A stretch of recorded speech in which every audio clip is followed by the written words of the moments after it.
What is going on, Team 6? Now, before we get started, I want you guys to please do not be biased, okay? Be unbiased. If you ride a motorcycle and you hate cagers, which is car drivers, it's like a little term or whatever, don't go inside with the motorcyclist, okay? If you are a car enthusiast and you hate, for some reason you're on this channel and you hate motorcycles, do not go inside with the car. Just be unbiased and just please think before you comment. And I really want to hear your opinion on what you guys think. Now, in this incident, there's a guy back in, I think it was 2015 in October, a motorcycle with a passenger, so two up on a motorcycle, behind two cars, okay? It was a double yellow line. What had happened was the guy's like, all right, whoop, you know, just a little overtake on, you're not supposed to do it on double yellow line, but he did. So what he did was, with the passenger on the back, kind of went over the double line. There was no cars ahead of him or whatever. He just tried to overpass the first car. The first car's like, whatever, you want to pass me, go ahead, whatever. The second guy, what he decided to do was pretty much swerve over the yellow line just like the motorcycle did, but instead of passing anybody,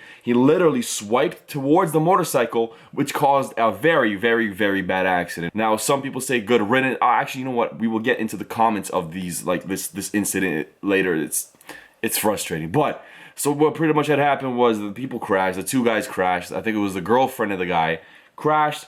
Girlfriend had to go to emergency care. I think it was ICU or whatever. And she had to get surgery on her arm because it was a really bad accident. And the guy riding the motorcycle had really bad road rash. So that's about it for him. There was a bike behind him recording everything, so he did catch it on footage. Unfortunately, pretty much all the footage got pulled from the internet. Pretty sure because of legal reasons, so it's not on the internet, but I do have a GIF that I will play for you guys right now.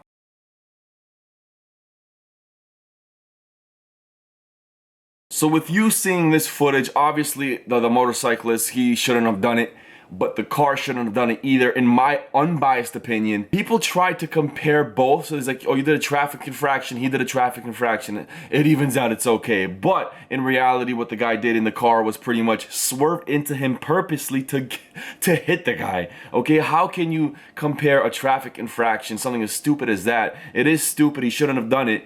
But to pretty much using a deadly weapon to get this guy off of the road it baffles my mind. And what this was the guy's excuse, okay? Not even an excuse. This was what the driver said. I don't care. I don't care. The two people on that motorcycle did not die, but they could have easily died. They could have easily swerved and smashed into a pole. There was a local person here, a friend of mine, his best friend. I'm not sure what happened. I don't have the full details. This was a while ago.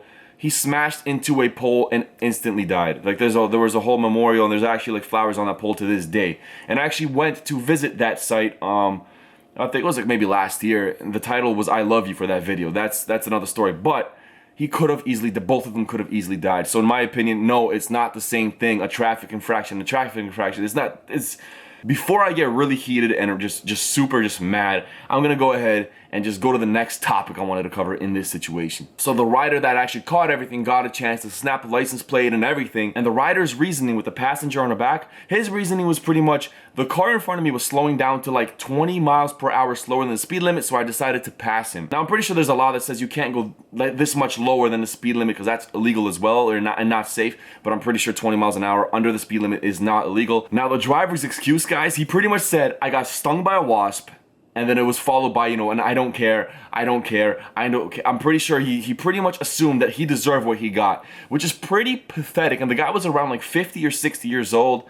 I'm sure age doesn't matter, but at that age, you should have a brain and a half to kind of know not to swerve and hit someone off of the road on a freaking motorcycle. So at the end of the thing, the cops did come and everything, but he wasn't arrested. He was gonna be prosecuted, right? So everybody left it at that. He was gonna be prosecuted, and we were just pretty much waiting for the outcome of what was gonna happen in this goddamn thing. Pretty much 2 years passed by, and I see an article today or yesterday. My buddy Pimmy liked it on Facebook, and that's how I saw it, and I wanted to share it with you guys. Asshole driver who swerved and hit a motorcycle finally sentenced to 15 years in prison.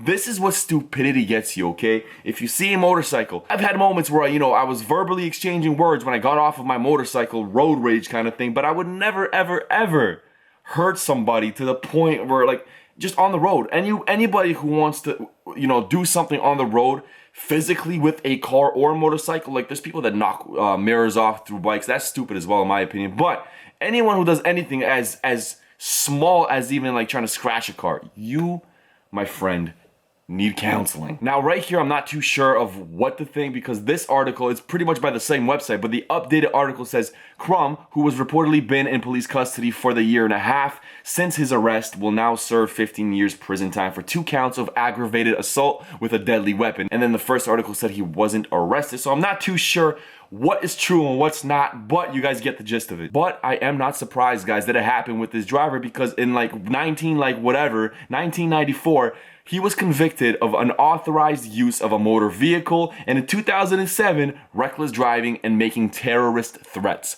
Now, obviously, this guy has issues, and they should have been corrected back then, but he learned nothing, and he pretty much almost killed 2 motorcyclists because of that stupid shit. And that terrorist threat, by the way, guys, it was related to him threatening kids that he will run them over with his car. Now, that is freaking insane. I just don't understand how people can live and just say that type of shit. It's ridiculous. The links will always be in the description, guys. I want to start doing these types of videos a little more often of where I talk about what's going around in the motorcycle world, news-wise and stuff like that. If you do like these videos, please hit me with a thumbs up and I'll be sure to do more. And now let's go ahead and look at some comments on these damn articles. Simply no sympathy for either person. 2 assholes on the road being assholes, both were bound to get fucked. That is a pretty stupid comment considering that one tried to kill somebody and the other tried to pass someone without really touching nobody. A traffic violation versus someone that wants to kill somebody by hitting them with their car.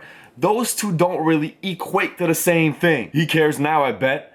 I'm pretty sure he would care now because 15 years, I'm pretty sure he's been in prison before, but 15 years in prison for something as stupid as that. You know what? I don't even think he's gonna learn, man. I honestly don't feel people like that will ever learn because that's his 3rd time doing something stupid, okay? He's never gonna learn. He may care now because he's going to jail for 15 years, but when he comes back out, I doubt he will. Man, I wish that new riders would maybe buy a less powerful bike and get full gear in place of the difference, but that is probably too much to ask. Yes, gear may have helped, but the power of the bike has no meaning if you're going to pass someone. Like, you're gonna pass someone whether you have a 600 or 1000 or a 250. Anyways, guys, this is a new segment of this channel, kind of like a news with 6 foot thing. Who knows what I'm gonna call it? Maybe even nothing, just title it like 15 years in prison, whatever. Just kind of wanted to share this with you guys since I seen it today as an updated article. Thank you so much for watching. I hope to see you next time. Don't forget, like the video, subscribe, and maybe set up a notification or something, and check out the links down below. All the article information will be there. See you on the next one.